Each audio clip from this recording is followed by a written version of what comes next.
चलिए आज के इस दिलचस्प विश्लेषण में सीधा गोता लगाते हैं। हम रोजाना कागज के जिन टुकड़ों को अपनी जेब में रखकर घूमते हैं, यानी हमारा पैसा, उसकी कहानी असल में बहुत गहरी है। पाकिस्तान के बेहद रोचक मौद्रिक इतिहास को अगर खंगालें तो समझ आता है कि नोटों की डिजाइन, रंग और आकार कभी भी एक जैसे क्यों नहीं रहते। ये सिर्फ कलाकारी नहीं है, बल्कि जालसाजों को मात देने और जनता का भरोसा जीतने का एक बहुत ही शानदार छिपा हुआ विज्ञान है। तो आइए आज इसी हाईटेक ट्रस्ट और छिपे हुए तंत्र को डिकोड करते हैं। जरा सोचिए, कोई नया देश बना हो और उसके पास अपनी खुद की करेंसी ही ना हो तो क्या होगा। ये पूरी कहानी 1947 के उस ऐतिहासिक 1 रुपए के नोट से शुरू होती है। इस एक नोट ने हाल ही में इंटरनेट पर ऐसा तहलका मचाया कि पैसों को लेकर हमारी जो बुनियादी समझ थी वो पूरी तरह से हिल गई।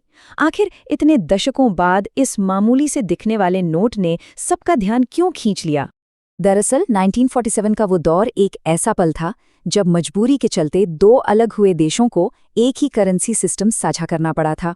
शुरुआत में जब छपाई की मशीनें और संसाधन नहीं थे तो भारत में छपे नोटों पर ही गवर्नमेंट ऑफ पाकिस्तान की मुहर लगाकर उन्हें चलाया गया। ये वाकया बहुत ही खूबसूरती से दिखाता है कि कैसे ज़मीनी ज़रूरतें और हकीकत बड़ी बड़ी राजनीतिक सीमाओं पर भी भारी पड़ जाती हैं। एक ही नोट, लेकिन उस पर दो देशों की मोहर, वाकई इतिहास का एक नायाब पन्ना। जाहिर है ये व्यवस्था लंबे समय तक तो चल नहीं सकती थी, इसलिए मुद्रा के विकास का एक जबरदस्त सफर शुरू हुआ। 1948 में छपे इमरजेंसी नोटों से बात आगे बढ़ी। फिर 1957 में पहली बार इन नोटों पर कायदे आजम का चित्र छापा गया, जिससे एक राष्ट्रीय पहचान मिली।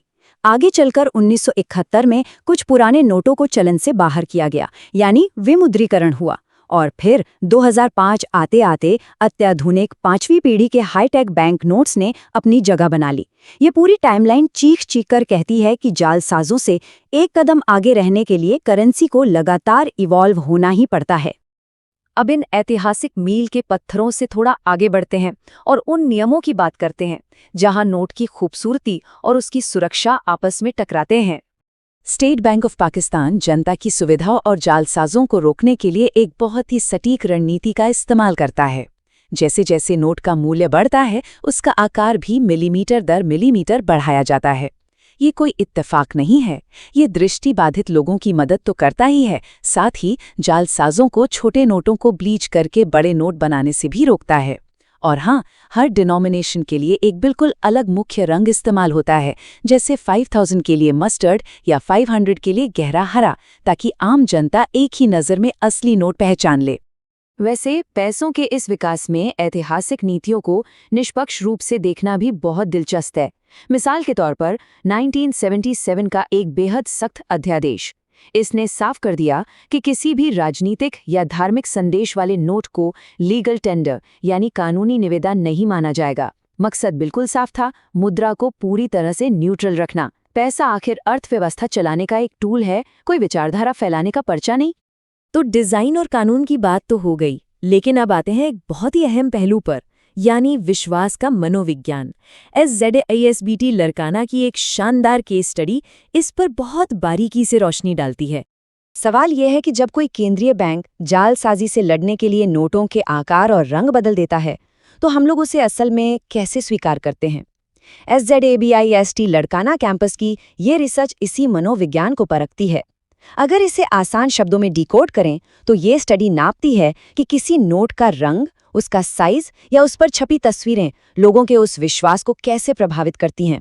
क्या नया बदलाव आसानी से अपनाया जाता है या शक की निगाह से देखा जाता है?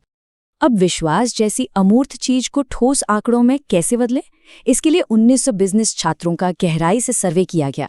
डेटा में साफ दिखता है कि इसमें मुख्य रूप से 18 से 20 साल के युवाओं को शामिल किया गया था। और ये बहुत ही स्ट्रेटेजिक कदम है, क्योंकि यही वो पीढ़ी है जो सबसे ज्यादा लेन देन करती है और नई डिजाइन या तकनीक को सबसे जल्दी अपनाती है। इनके दिमाग को पढ़कर ही भविष्य की नीतियां तय होती हैं। इस डेटा से एक कमाल की बात निकलकर सामने आई, जिसे इस 0.245 के आंकड़े से समझा जा सकता है। भारी भरकम स्टैटिस्टिक्स को दरकिनार करें तो इसका सीधा सा मतलब ये है कि लोग नोटों के रंग बदलने को लेकर काफ़ी ओपन माइंडेड होते हैं। जब बैंक रंग बदलता है तो कोई भारी विरोध नहीं होता, बल्कि लोग इसे सुरक्षा के लिए उठाया गया एक ज़रूरी कदम मानकर केंद्रीय बैंक की इस एंटी काउंटरफीट नीति पर अपना पूरा भरोसा जताते हैं। लेकिन यहीं पर डेटा एक बहुत ही मजेदार मनोवैज्ञानिक पेच भी खोलता है। जहां एक तरफ नए साइज और रंग के साथ आसानी से तालमेल बिठा लिया जाता है, वहीं जब बात पैसों पर छपी ऐतिहासिक तस्वीरों की आती है तो मामला थोड़ा सेंसिटिव हो जाता है। परिचित तस्वीरों में बदलाव होते ही जनता में संदेह और हिचकिचाहट दिखने लगती है। ये साफ दिखाता है कि पैसा सिर्फ अर्थव्यवस्था का पहिया नहीं है, ये सांस्कृतिक विरासत का एक बहुत गहरा भावनात्मक हिस्सा भी है।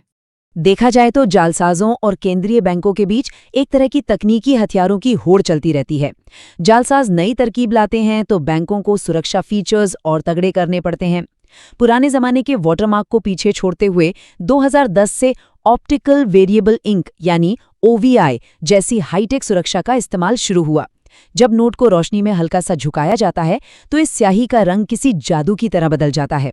इसे कॉपी करना लगभग नामुमकिन है और कोई भी बड़ी आसानी से इसके जरिए असली नकली की पहचान कर सकता है। कुल मिला के करेंसी को मैनेज करना कोई एक बार किया और भूल गए वाला काम नहीं है। ये एक लगातार चलने वाली मल्टी स्टेप रणनीति है। इसमें सबसे पहले जनता और बैंकरों को नए सुरक्षा फीचर्स के बारे में जागरूक करना होता है। फिर कानून लागू करने वाली एजेंसियों के साथ मिलकर काम करना पड़ता है और सबसे अहम, बैंक नोट के डिजाइन में लगातार बिना थके इनोवेशन करते रहना होता है। सुरक्षा का ये पहिया कभी रुकना नहीं चाहिए। तो आज का ये विश्लेषण एक बहुत ही विचारणीय सवाल पर आकर रुकता है। आज जब हाईटेक डिजाइन ने इन कागजी नोटों को इतना सुरक्षित बना दिया है, वहीं हमारी दुनिया भी तो पूरी तेजी से डिजिटल और कैशलेस होती जा रही है। जब असली पैसा स्क्रीन पर दिखने वाले सिर्फ कुछ डिजिटल नंबरों में बदल रहा है, तो विश्वास का ये पुराना तंत्र आगे कैसे काम करेगा? क्या ये खूबसूरत और जटिल भौतिक मुद्राएं डिजिटल स्क्रीन की इस दुनिया में अपनी जगह बचा पाएंगी? सोचने वाली बात है।